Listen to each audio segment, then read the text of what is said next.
घंटा बजाते रहो राम मंदिर में ही, घंटा बजाते बजाते तुम्हारे बुजुर्गों को तो क्या मिला है, इनको तुम्हें मिल जाएगा। जिनको घंटा बजाना चाहिए था योगी जी को, वो तो घंटा छोड़ के पार्लियामेंट में जाके बैठ जाते हैं, सीएम बन जाते हैं। तो वो तो घंटा बजा नहीं रहे, उनको तो पता है भगवान कुछ नहीं दे सकता है। भाई बाबा जी को घंटा बजाना चाहिए ना, बाबा जी सीएम बने बैठे हैं। और जिनको सीएम बनना चाहिए, जिनको पीएम बनना चाहिए, जिनको मुख्यमंत्री बनना चाहिए, जिनको एमएलए बनना चाहिए, एमपी बनना चाहिए, वो वहाँ घंटा बजा रहे हैं मंदिरों में। क्या मिलेगा मंदिरों से? इस देश में ज्यादातर जनसंख्या जो है वो मंदिरों के चक्कर लगाती है और वहीं पर भीख मांगती है। उत्तर प्रदेश के लोगों को न्याय चाहिए, उत्तर प्रदेश के लोगों को रोजगार चाहिए, उत्तर प्रदेश के लोगों को शिक्षा चाहिए। गुजारिश है कि आप अपने वोट को बिखरने ना दें, आप अपने वोट को सिर्फ एक ही पार्टी पर डालें, वो है बहुजन समाज पार्टी। जो ब्राह्मणवादी व्यवस्था के लोग हैं, जो आरएसएस के लोग हैं, जो बीजेपी के लोग हैं, वो नहीं चाहते कि बहन कुमारी मायावती सरकार में आए। अगर बहन कुमारी मायावती सरकार में आएंगे तो गुंडे जेल में जाएंगे, लोगों को न्याय मिलेगा, ये लोगों को सारी सुविधा मिलने लगेंगी, बच्चे पढ़ने लगेंगे, बोलने लगेंगे।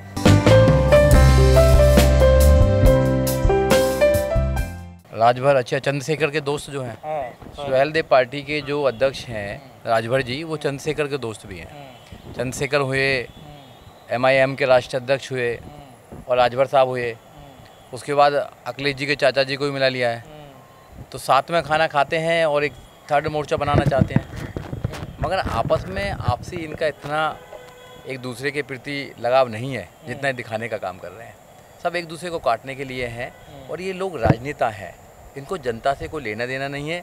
जहाँ भी इनको अपनी राजनीतिक अच्छी लगेगी वहाँ जाएंगे। ये बीजेपी में जा सकते हैं, तो उनके बारे में क्या बात करना है? बीजेपी में थे पहले वो? हाँ, तो बीजेपी में चले जाएंगे। अब वो तो कभी किसी के साथ आते हैं, कभी किसी के साथ जाते हैं। वो अपने लोगों की लड़ाई नहीं लड़ रहे हैं, वो अपनी लड़ाई लड़ रहे हैं। राजनेता जितने भी लोग होते हैं वो बहुत कम लोग हैं जो अपने लोगों की लड़ाई लड़ते हैं, अपने लोगों के जो इशूज हैं उनको उठाने का काम करते हैं। वो अपनी लड़ाई ज़्यादा लड़ते हैं, क्योंकि उनको टिकट कहाँ मिल जाए, राजनीति में वो कहाँ कामयाब हों। उन्होंने कह भी दिया है कि अगर बीजेपी हमारी बात मान लेगी तो हम बीजेपी में चले जाएंगे, वो तो बीजेपी के प्रोडक्ट ही हैं। तो वो उत्तर प्रदेश में कोई बहुत बड़े चेहरे नहीं हैं, उत्तर प्रदेश में उनका कोई ज़्यादा इतना भी वोट बैंक भी नहीं है। तो वो करते रहें जहाँ घूमते रहें, हम बड़ी राजनीति पे बात कर सकते हैं। समाजवादी पार्टी दिन रात बीजेपी को गाली देती है, लेकिन योगी जी तो उनके घर आ जाते हैं। घर आना जाना लगा रहता है, ऐसा कुछ प्रॉब्लम नहीं है। बट जो समाजवादी पार्टी है, मायावती घर क्यों नहीं जाते? मायावती से क्यों नहीं मिलते? लगा कैसा लगा रहता आना जाना? देखो, जो समाजवादी पार्टी है वो पार्टी भी ऐसा नहीं कि बहुत कुछ बड़ा काम करा उन्होंने। 12 से लेकर 17 तक उनका जो राज है उत्तर प्रदेश में, वो सब जानते हैं कि वहाँ कैसे शोषण होता था लोगों का, कैसे सारे काम होते थे, वो सब लोग जानते हैं। ऐसा नहीं कि नहीं जानते हैं। तो ऐसी जो सरकार हैं, जो पहले जो लोग देख चुके हैं, उन सरकारों को दोबारा ना लेके नहीं आना चाहते हैं। अब योगी जी और जो लोग हैं उनके आपस में सब एक दूसरे के साथ रहते हैं, वहाँ पर कोई जनता के लिए कुछ करने वाले नहीं है। अगर कोई पार्टी उत्तर प्रदेश में न्याय दे सकती है, गरीबों को शिक्षा दे सकती है, रोजगार दे सकती है, तो वो एक ही पार्टी है, वो है बहुजन समाज पार्टी। क्योंकि 2007 से लेकर 2012 तक लोगों ने देखा है, और न्याय की जो व्यवस्था है, सामाजिक न्याय का जो परिभाषा है, वो बहुजन समाज पार्टी अच्छी तरह जानती है। क्योंकि उसकी जो नींव है वो सामाजिक परिवर्तन, आर्थिक मुक्ति के लिए डली हुई है, और कोई दूसरी पार्टी नहीं दिखाई देती हमें। इसलिए अगर लोगों को, उत्तर प्रदेश के लोगों को न्याय चाहिए, उत्तर प्रदेश के लोगों को रोजगार चाहिए, उत्तर प्रदेश के लोगों को शिक्षा चाहिए, उत्तर प्रदेश के लोगों को अगर ठोको सरकार नहीं चाहिए, तो वो है बहुजन समाज पार्टी। बहुजन समाज पार्टी पर विश्वास कीजिए। ये जितनी भी छोटी मोटी पार्टियां हैं, ये सब वोट काटने के लिए आ रही हैं। ये सब बीजेपी को दोबारा सत्ता में लेके आने के लिए प्लानिंग कर रहे हैं। क्योंकि बिहार में भी इन्होंने ऐसे ही करा था। सारी पार्टियाँ अलग अलग जब लड़ती हैं और थर्ड एक फ्रंट बन जाता है, तो पार्टियां वहाँ पे फिर बिखर जाती हैं।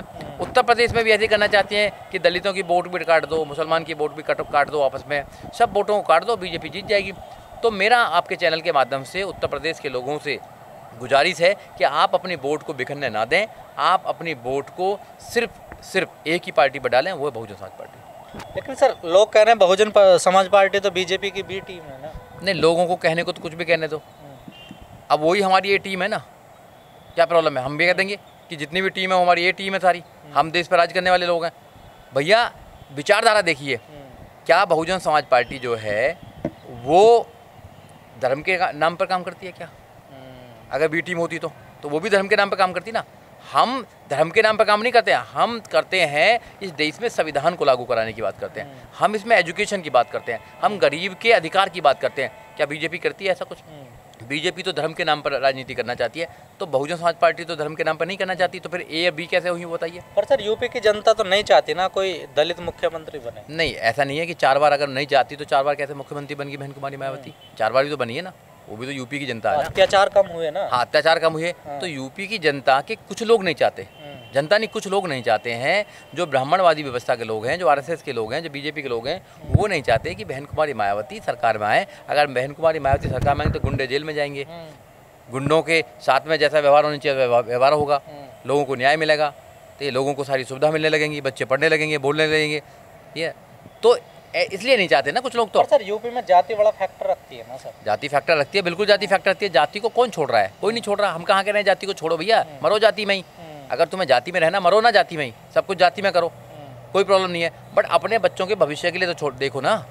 अपने बच्चों को, ओबीसी को अपने बच्चों को भविष्य देखना चाहिए, नहीं देखना चाहिए? मुसलमान को अपने बच्चों को भविष्य देखना चाहिए। तो रहे हैं ना। हाँ, तो राम मंदिर बना रही है बीजेपी। हाँ, तो वहीं घंटा हिलाते रहो, घंटा बजाते रहो राम मंदिर में ही। घंटा बजाते बजाते तुम्हारे बुजुर्गों को तो क्या मिला है? इनको तुम्हें मिल जाएगा। जिनको घंटा बजाना चाहिए था योगी जी को, वो तो घंटा छोड़ के वो तो पार्लियामेंट में जाके बैठ जाते हैं या कभी सीएम बन जाते हैं, तो वो तो घंटा बजा नहीं रहे। उनको तो पता है भगवान कुछ नहीं दे सकता है। रियल में जिनको घंटा बजाना चाहिए था, भाई बाबा जी को घंटा बजाना चाहिए ना। बाबा जी सीएम बने बैठे हैं, और जिनको सीएम बनना चाहिए, जिनको पीएम बनना चाहिए, जिनको मुख्यमंत्री बनना चाहिए, जिनको एमएलए बनना चाहिए, एमपी बनना चाहिए, वो वहाँ घंटा बजा रहे हैं मंदिरों में। क्या मिलेगा मंदिरों से?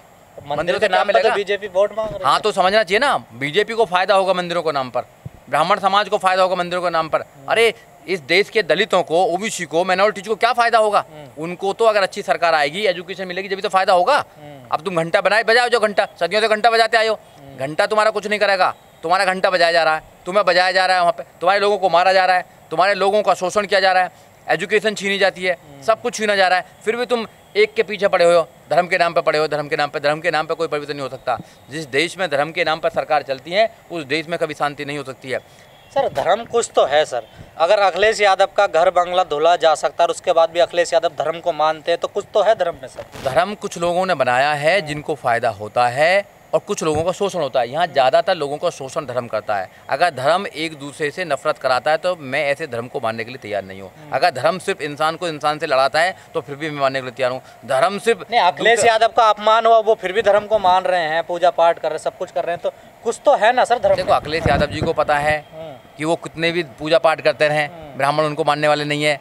अगर जब भी सीएम बनेंगे फिर उनके घर को धोया जाएगा, तो भैया छोड़ दो ना, क्यों बार बार बेइज्जती कराते हो?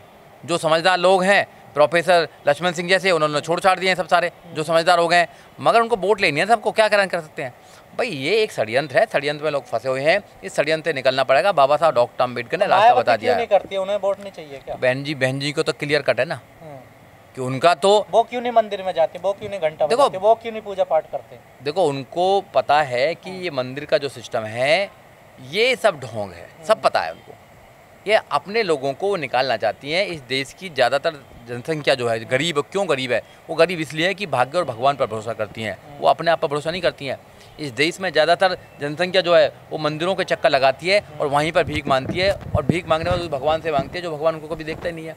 तो जो भगवान का डर दिखा के लोगों को बेवकूफ़ बनाया जाता है, तो कुछ लोगों का धंधा चलता है, और धंधा बड़े लेवल पर चलता है, तो वो धंधा कमज़ोर ना हो जाए इसलिए धर्म का काम किया जाता है, भगवान का काम किया जाता है। और जब कि इस देश में भगवान को बढ़ाया जाएगा, समझ लो कि कुछ लोग आगे बढ़ रहे हैं, कुछ लोगों का षड्यंत्र है, षड्यंत्र को समझना पड़ेगा। ये षड्यंत्र ऐसी थोड़ी आसानी से समझ में आ पाएगा।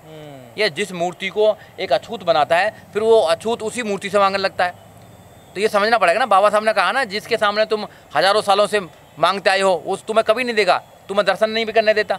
एक भगवान से कोई मिलने जा रहा है और दूसरा आदमी पुजारी उसको रोक देता है कि तुम ऐसे भगवान की, मतलब भगवान पे परछाई पड़ने से भगवान पवित्र हो जाएगा। जो भगवान सबको बनाता है इनके अकॉर्डिंग, उसको देख के पवित्र हो जाता है, तो कैसा भगवान है काहे का?